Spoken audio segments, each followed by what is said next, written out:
Hey everybody, it's Mike from the Mike Wagner Show, powered by SoundWeb Studios. Visit online at soundwebstudios.com for all your needs. Look at a professional website without breaking your budget. SoundWeb Studios is the answer. SoundWeb Studios offers fast, affordable custom web designs that blow the competition away. Call today, 1-800-303-3960. That's 1-800-303-3960, or email to support@sonicwebstudios.com. Mention the Mike Wagner Show, get 20% off your first project. Sonic Web Studios, take your image to the next level. Also, time to give official shout out to our official sponsor of the Mike Wagner Show, international warring author Mia Mosensia. If you love fast-paced mysteries, you'll love Missing by Mia Mosensia, available on Amazon in paperback and ebook. Missing is fast-paced and intriguing with an unforgettable twist. Takes place in 4 countries, 2 strangers, 1 target, where truth is illusion and those you love will be the first go missing. It's available on Amazon in paperback and ebook. Missing by Mia Mosensia has garnered great reviews, and Eve 11 enjoys by Howard celebrities, including Joanna Cassidy, Forrest Riley, and many others. So grab your copy today for Girls Missing by Mia Mosensia, available on Amazon. Also, check out the Mike Wagner Show at themikewagnershow.com and over 40 podcast platforms heard in over 100 countries, including Facebook, SoundCloud, Spreaker, Spotify, and iHeartRadio.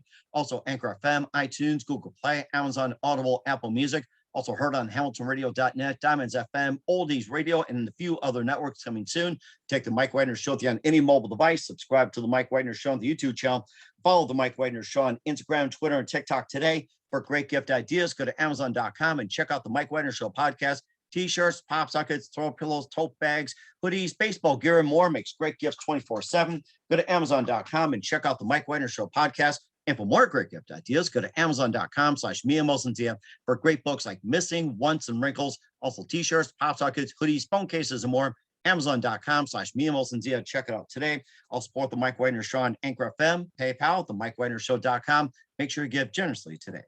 She's backed by popular demand, the multi-talented American-born award-winning actress, director, and also a choreographer, and with Canadian roots based in New York City. She's a classically trained ballet dancer and award-winning filmmaker, grew up in theater in Hartford, Connecticut. She was also in Manifest, Gossip Girl, Billions, Divorce, and most recently Delusione. That was part of the Dances with Film Fest. We had around last month about that, and she comes back with a brand new film, which is basically featuring lives of 7 mafia wives. And of course, they lived in beautiful mansions, and to find out, well, some things happened. It turned around, and the stories start to unwind as well, which is similar to the Real Housewives, if you can fill in the blank, or Sex in the City, anything like that.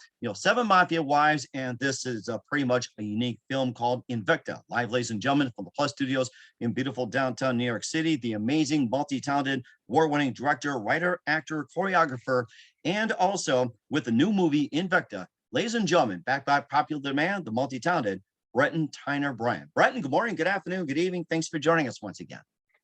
Hi, Mike. I'm so thrilled to be here. How you doing? Thanks for having me back. Well, it's great to have you on back as well, too. And Delusione, by the way, got some really good reviews. And of course, we'll talk about that in just a bit. You're an American-born, multi-award-winning director, writer, actor, choreographer, Canadian roots based in New York City.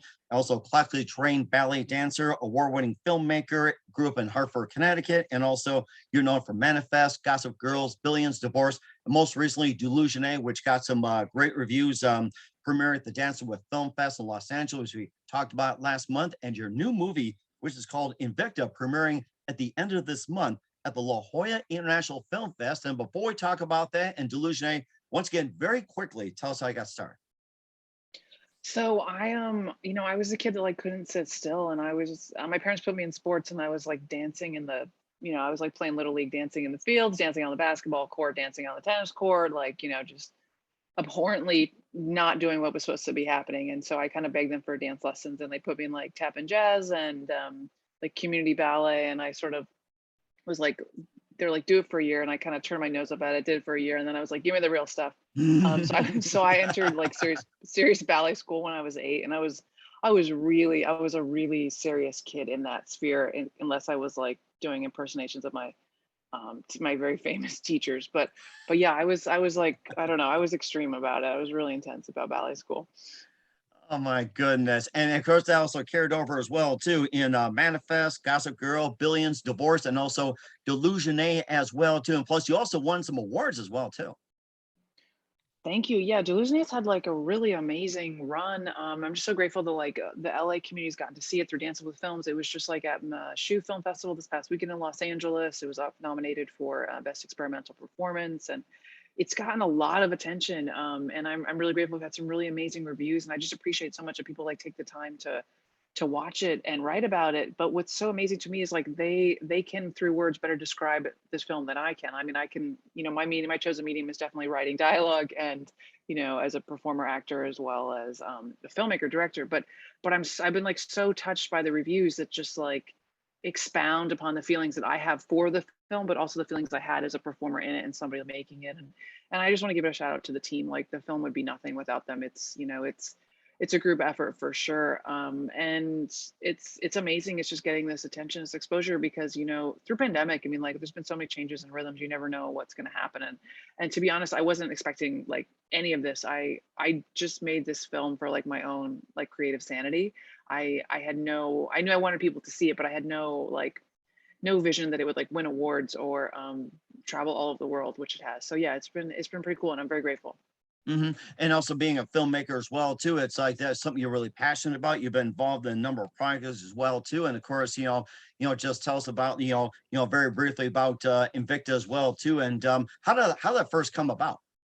Sure. So Invicta is really interesting because the choreography was a movement that I originally created to music from Moulin Rouge for like a live evening production that I wasn't producing, but I was choreographing for. And I wasn't like thrilled with how the production values went down with it, just because I'm picky about lighting, costume, and just like all of that. And so I knew I wanted to take that choreographic material and like either adapt it or like select certain elements of it and put that on camera. So that was like the origin of it. And we started in the dance studio really, and I took some people from that cast who done that live production, and then I added new people into it.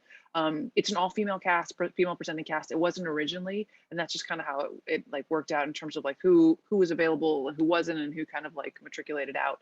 So I brought in some new people, and it was really important to me, especially through Ben Follies, that we have like performers of all ages reflected. So I was really lucky to work with our lead, Sean Berman, who's originally a principal dancer with Australian Ballet. She's danced all over the world. She's also done like Broadway and cabaret performances, and to have people that are ages like 70 plus all the way to like performers that are 19. So that's what's like Wow. a really sweet spot for me. And I love what the older performers bring to the table in terms of like their life experience, but also just like what's etched into their faces of what they've seen and how they know how to sort of engage with the camera and engage with all of the other actors too. So that was honestly, that's a sweet spot for me, because I don't know, there's always like, there's always 25-year-olds that want to perform in New York City. And it takes a little bit more effort and work to find people from different walks of life that have the availability and like and want to show themselves on camera. I think it's a really important message to put out there, that just to show everybody's experiences, not just to show like one group of people.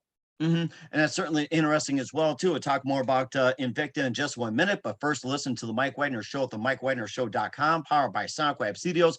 Visit online at SoundWebStudios.com for all your needs. Look at a professional website without breaking your budget. SonicWeb Studios is the answer. SonicWeb Studios offers fast, affordable custom web designs that blow the competition away.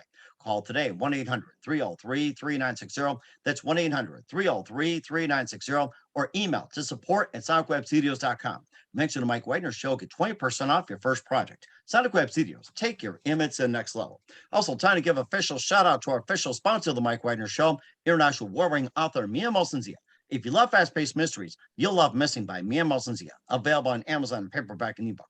Missing is fast-paced and intriguing with an unforgettable twist. It takes place in 4 countries, 2 strangers, 1 target, where truth is illusion and those you love will be the first go missing. It's available on Amazon in paperback and ebook. Missing by Mia Molson-Zia has garnered great reviews, and E11 enjoys by how its celebrities, including Joanna Cassie, Forbes Riley, and many others. So grab your copy today for Girls Missing by Mia Molson-Zia, available on Amazon. Also, check out the Mike Wagner Show at the MikeWagnerShow.com on over 40 podcast platforms, heard in over 100 countries. Take us with you on any mobile device. Subscribe to the Mike Wagner Show on the YouTube channel. Follow the Mike Wagner Show on Instagram, Twitter, and TikTok today. For great gift ideas, go to Amazon.com and check out the Mike Wagner Show podcast. And for more great gift ideas, go to Amazon.com/Mia Molson-Zia for great books like merchandise like Missing, Once, and Wrinkles. Also listen to the Mike Wagner Show on HamiltonRadio.net, Diamonds FM, Oldies Radio, and a few other networks coming soon. And support the Mike Wagner Show at the MikeWagnerShow.com, Anchor FM, PayPal. Make sure you do so today. We're here with the amazing, multi-talented, American-born, multi-award-winning director, writer, actor, choreographer with Canadian roots based in New York City, Breton Tyner-Bryan here with Mike Wagner Show, and we covered how she got started, plus Delusione, which really got a number of awards, a lot of reviews, and going from Delusione over to INVICTA, talked about how it came about as well too, and wins winning awards. And this one appears to be setting the bar on this one, which take it to a new level, which is like 7 head mafia wives from across the U.S. converge in New York City, and of course they find out, well, something went wrong. It's just like one of those typical reality series, the real wives of whatever it is. So tell us, how about this? It's like, how do 7 women come together in INVICTA? So I won't give away too much of it because I want people to go and check it out. Oh, of but course. I mean, they'll probably come get you. We're gonna shoot you, something like Godfather. No, it's like some of the logline is like Godfather meets a runway. So it's definitely inspired by this, like the fashion and the idea that like people are sort of dressed in their best, only to find out they're like locked out of this mansion where they were supposed to have a meeting or supposed to like sort of find a home base, dressed in their finest and with nowhere to go.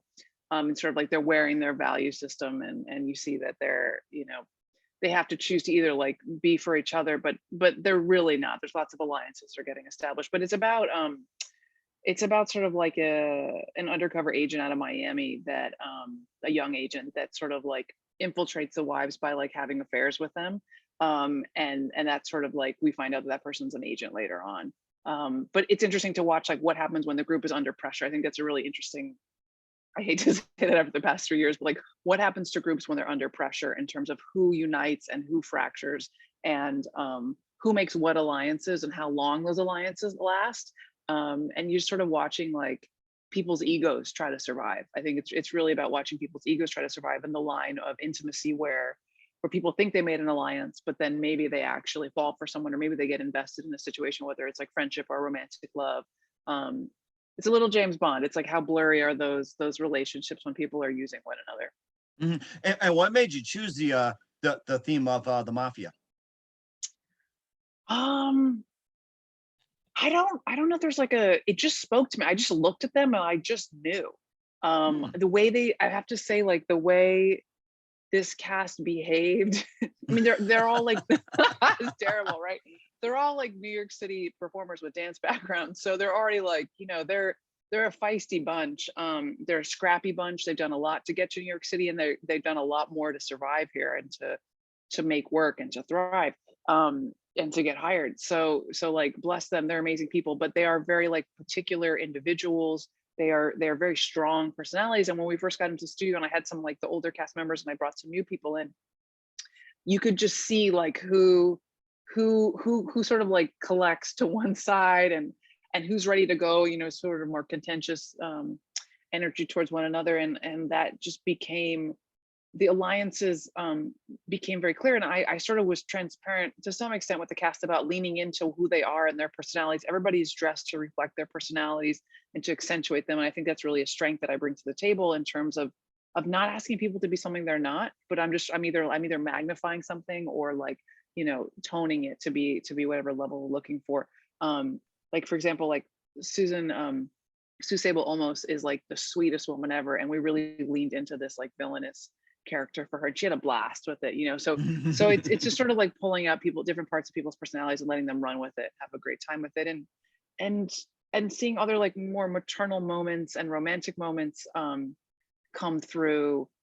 And I it makes me think, like you said, about like reality TV a little bit, or like you put people in the house and then you see how they behave and react. And it's almost like a Big Brother Survivor kind of things. Don't ask me to be on that show, guys. Don't ask me. Thank you. Even you offering $1 million, I will not do it. I have no desire to be in that like voyeur. I'm more the director voyeur, to be in that voyeuristic space. But I mean, it's interesting too. I think as a director, people walk in the room and, if you're listening energetically and physically, like they're telling you exactly who they are from the first like 5 seconds they walk in. And I knew everybody that we were working with. And I think what's cool too is like generationally, we have performers from like 70 plus to like age 19. And that was really important to me to show, just to show people's experience, like the life experience, the different life experience, and how those, how we can generationally like relate to one another and come together, and the value that everybody has a valuable experience and opinion to share regardless of age. It's always been like a really big tenet of what of storytelling for me. So yeah. Mhm. And also too, back in the day that we dealt with the generation gap, with grace, style, and intrigue and everything else. But nowadays it seems like there's like just tension. Do you think we need? Do you think there's like more of that tension? Or you think people are just starting to learn to appreciate the generational gaps? That's been talked about a lot. I mean, I can only speak to my personal experience on that one, so I don't like piss off a whole bunch of people.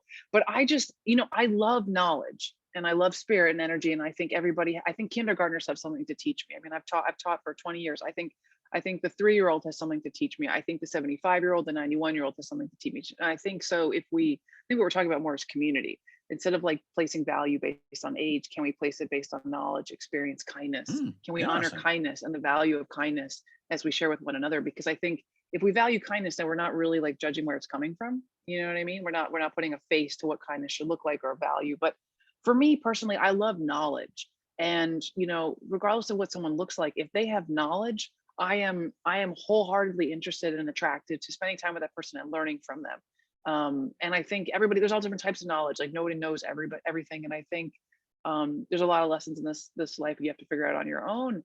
But I truly, truly value my friends that are quite a bit older than me. And I just always have. I also I grew up in the ballet world where like everybody who had the knowledge was like, my teachers were in their 60s when I met them. That was, and I'm gosh, I'm 8, I'm 10, 12. And so I come from that sort of environment already that is valuing somebody who's older that has experience. And I think um, you know, culture is cyclical and it's trendy at times with what's valued and what's taboo, and what's important in language and what's not. And I think it's a shame to disregard or to throw away knowledge or information, especially based on gender. I think if somebody has something you want to learn, go talk to them, and you might make a friend for life. You never Mm. know. And I think it's a really important thing too. I mean, there's people that I've worked with that are like much older than me that are always telling me like they look up to me, which I would never expect. But I think it's like you never know how valuable an exchange is for the other person. Or I have friends that are, gosh, like early 20s that I find just to be so wise, and they provide me with such insight just because who they are. So obviously, I mean, I could go on and on about age, but yeah, I kind of think age is irrelevant. And I think it's really important to honor people's wisdom and knowledge, Mm. if that's what you're interested in. If you're interested in something else, then don't listen to me. But yeah. Exactly right, and just like the movie Invicta as well too. Like you got the age ranges as well too. And what can people learn from the movie or get Oh, or I get think out of it? I think the movie's really enticing, and I think that we're looking at a polarization. It's actually exactly what you just sort of talked about in terms of like what alliances are made and then fractured based on age. Actually, there's a romantic alliance that exists between two people from very different age backgrounds, we'll say, and just watching how people choose sides versus what we could do to actually come together as a community. So it's really just a reflection of human behavior, like you said, and what it's like for that individual that's like ostracized, and what it's also like for the people who like stayed in the group but don't actually really agree with that majority or don't really want to be a part of it, but they stay out of fear. So those are definitely themes that are explored there. That's really interesting too. And where can we find the movie Invicta at and all your other works? Sure. So Invicta is going to have its world premiere on July 30th, 2022 at the La Jolla International Fashion Film Festival in La Jolla. That's produced by founding artistic director Fred Sweet. And we are nominated. Let me see if I can get this right. We're nominated for Best Fashion Dance, Best Cinematography, Best Music, and Best Cast Ensemble, which goes to all the performers in this film. I'm not in this Wow. film, so this time I got, yeah. So like this is my third or fourth time returning to La Jolla. And La Jolla is how I got started making movies. I didn't know anything about the festival circuit till I met Fred. And I'm just so thrilled for this team. I mean, it's an amazing team in terms of cinematography, music, the cast. And it's kind of exciting for me because I'm not in it. So I can just really kind of step back and work on this film and experience it in a different way, and devote my attention to these 7 actors, and to the architectural choices, like the locations that I used, and to all of the styling. I sometimes it's easier for me to style other people and to work with them. So that was, there's less pressure actually for me to step out of it in that way as a performer. Hmm. So it was awesome. That's really interesting as well, too. We're here with Breton Tyner-Bryan here on the Mike Wagner Show with INVICTA. And what else can we expect in 2022 and beyond after INVICTA? So there's a film called West of Frank that we shot in pandemic with 14 Broadway performers, actually, that I'm in the process of editing and working with that composer. Her name is Faye Chow. She's amazing. She actually did the music for Delusione as well. So she'll be doing the Nice. music for West of Frank. And yeah, it has a, what I can say until the film is released is like, it was shot in a very historically charged location that has like amazing architecture in New York City that's actually closed in pandemic and now is actually opened as of last week. So there's going to be a nice sort of like tandem of when the film is released and the fact that that location is now open. But West of Frank is about characters that come to life in a library that was formerly a courthouse known as the Women's House of Detention in Manhattan. So it's got like this dark underbelly and this sort of like fantastical element of like freedom, knowledge, and joy of what happens when the library is closed. Huh. That's interesting. It made me think of a movie, but I can't think of it right now. We'll come back later, and love to have you on talking about that as well too. And of course, we're here with award-winning director, also actor, choreographer, Breton Tyner-Bryan here on the Mike Wagner Show with INVICTA. And Breton, always a big thank you for your time. It's great having you back on again, keeping us up to date. And once again, tell us, where can we find INVICTA? What's upcoming for you? What's your website? And how can people contact you? Sure. So I'm so excited that INVICTA is going to have its world premiere at La Jolla International Fashion Film Festival in La Jolla, California, near San Diego on July 30th. And it is nominated for Best Fashion Dance, Best Cast Ensemble, Best Music, and Best Cinematography. So shout out to that amazing team that made that. And then I think we're just going to see what other festivals it gets picked up at. This is kind of like the big in-person screening of that film. So we'll see what happens with that. And people could find me on social media at Breton Tyner-Bryan on Instagram. You can also find me at Breton Follies NY, which is our production company that like made these films. And of course, if you want to check out Delusione, you can check out _ Delusione the film _ on Instagram.